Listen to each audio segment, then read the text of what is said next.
ሰማያዊ የለበሰችው ሰማያዊት ንግስት መሆኗን ለማሳየት ነው። ከውስጥ ቀይ የለበሰችው ደግሞ መለኮት እሳትን መሸከሟንና መውለዷን ማሳያ ነው። ሁለት ጣቷን ማሳየቷ በስጋም በነፍስም ንጽሕት ቅድስት መሆኗን ማሳያ ነው። ሚካኤልና ገብርኤል የሌሉበት የእመቤታችን ስዕል የኦርቶዶክስ አይደለም ማለት ጌታን ይዛ ማለት ነው። ጌታን ይዛ ከሆነ ብቻዋን ከሆነች በኪዳነ ምሕረት መልክ ሊኖር ይችላል። ጌታን ይዛ ከሆነ ግን ሚካኤልና ገብርኤል ምን ሊሆኑ ይገባል? ሊኖሩ ይገባል። አክሊል ደግሞ ጌታ አያረግም። ይኸው የኦርቶዶክስ ላይ አክሊል አያረግም። ለሱ አክሊል አድራጊ እንጂ ማንም ሰው ለሱ አክሊል የሚያደርጉት ፍጡር ነው ለማለት ፈልገው ነው ካቶሊኮች ከውጭ ሰማያዊ ያለውን ቀይ ያደርጉትና ከውስጥ ያለውን ደግሞ ምን ያደርጉታል? ሰማያዊ ይገለብጡታል።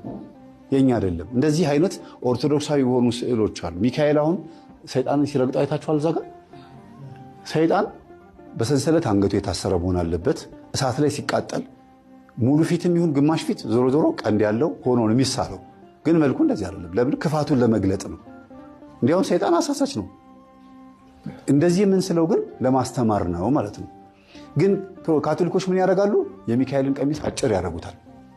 እዚህ ጋር አጭር ቀሚስ ያደርጉና የረገጠውን ሰውዬ ደግሞ ሰይጣን ሳይሆን የሚያደርጉት የሆነ ራሰ በረሃ አፍሪካዊ የሆነ ሰውዬ፣ ይሄ አፍሪካን ጥላቻ ያላቸው ሰዎች የሚስሉት ስዕል ነው። ገበያ ላይ ሆናል ብዙዎቻችን ሳናቅ እንሰቅለዋለን። እና እንዲህ የተሳሳቱ ስዕሎች ሲኖሩ ሙሉ ቀሚስ አስለብሼ ከዛ ደግሞ ሰይጣንን በትክክለኛው በኦርቶዶክስ አሳሳል ስዬ ለሰው እንደዚህ አስረክባለሁ ማለት ነው። ስለዚህ እነዚህ የምታዩቸው በሙሉ እያንዳንዱ ተተርኮ አያልቅም። አቡነ ዘርአብሩክ በኢትዮጵያ ለመጀመሪያ ጊዜ እኚህ አረንጓዴ የለበሱት ማለት ነው ዕቁብ የሚባለውን ታውቁታላችሁ? የጀመሩ ጻድቅ አባት ናቸው። የዛሬ 500 ዓመት ታሪኩ እያንዳንዱ ስትሄዱ በጣም የሚገርም ነው። ዕቁብ የሚባል ታውቃላችሁ? ሰውን ሰው ያደረገው ዕቁብ ነው ይላሉ አይደል? ሶፋ የገዙ ሰዎች እና መረዳዳት የሚባለውን ነገር ሰው ከመሞቱ መረዳዳት የሚባለውን ነገር ያመጡት ማን ናቸው? ሲጋራ፣ ጫት፣ ትንባሆ ምናምን ቡና የሚባለውን ያወገዙ አባት ናቸው። ስለ ቅዱሳን ስዕላት በቤተክርስቲያናችን ውስጥ የሚሰጠው ትምህርት ትክክለኛ የሆነው ነገር ለማድረግ ሞክሬያለሁ። ግን በገበያ ላይ የሚሸጡ ስዕሎች ኦርቶዶክሳዊ ያልሆኑ የካቶሊክ የሆኑ ስዕሎች ይሸጣሉ። ሌላም ደግሞ አውቀው ሆን ብለው አክተር ፊልም ላይ የምታውቋቸው የፊልም አክተሮች አሉ አይደል? ኢየሱስ ሆኖ የሰራውን ሰውዬ ፕሪንት አድርገው አውቀው ይሸጡና ይኸው ኦርቶዶክሶች የሚያመልኩት ይሄንን ነው፣ ይሄ ሰውዬ ግን ይኸው ሲጋራ እያጨሰ ነው በፊልሙ ላይ የሚታወቀው ሰውዬ ብለው አሁን ያለውን የአክተሩን ሕይወትና ኢየሱስ ሆኖ ሲሰራ ያለውን ፎቶ እያደረጉ ለመሰደብ ይሞክራሉ። ግን እኛ እንደዛ አድርገናል? የአክተር ስዕል ሰቅለን እናውቃለን?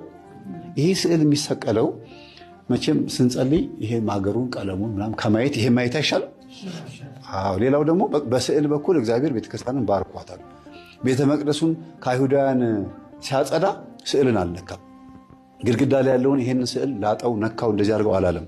እርግብ የሚለውጡትን ሻጮችን በሬውም ገለባበጠ፣ አስወገደ፣ የኦሪትን መስዋዕት አስወገደ አለና ይሄንን ግን ደግሞ የቤተ መቅደሱን ግን አፍርሶታል ግድግዳውን። ስለዚህ ይሄ ቀጣይነት አለው፣ ከአባቶቻችን ቀጣይነት ያለው ነው ማለት ነው።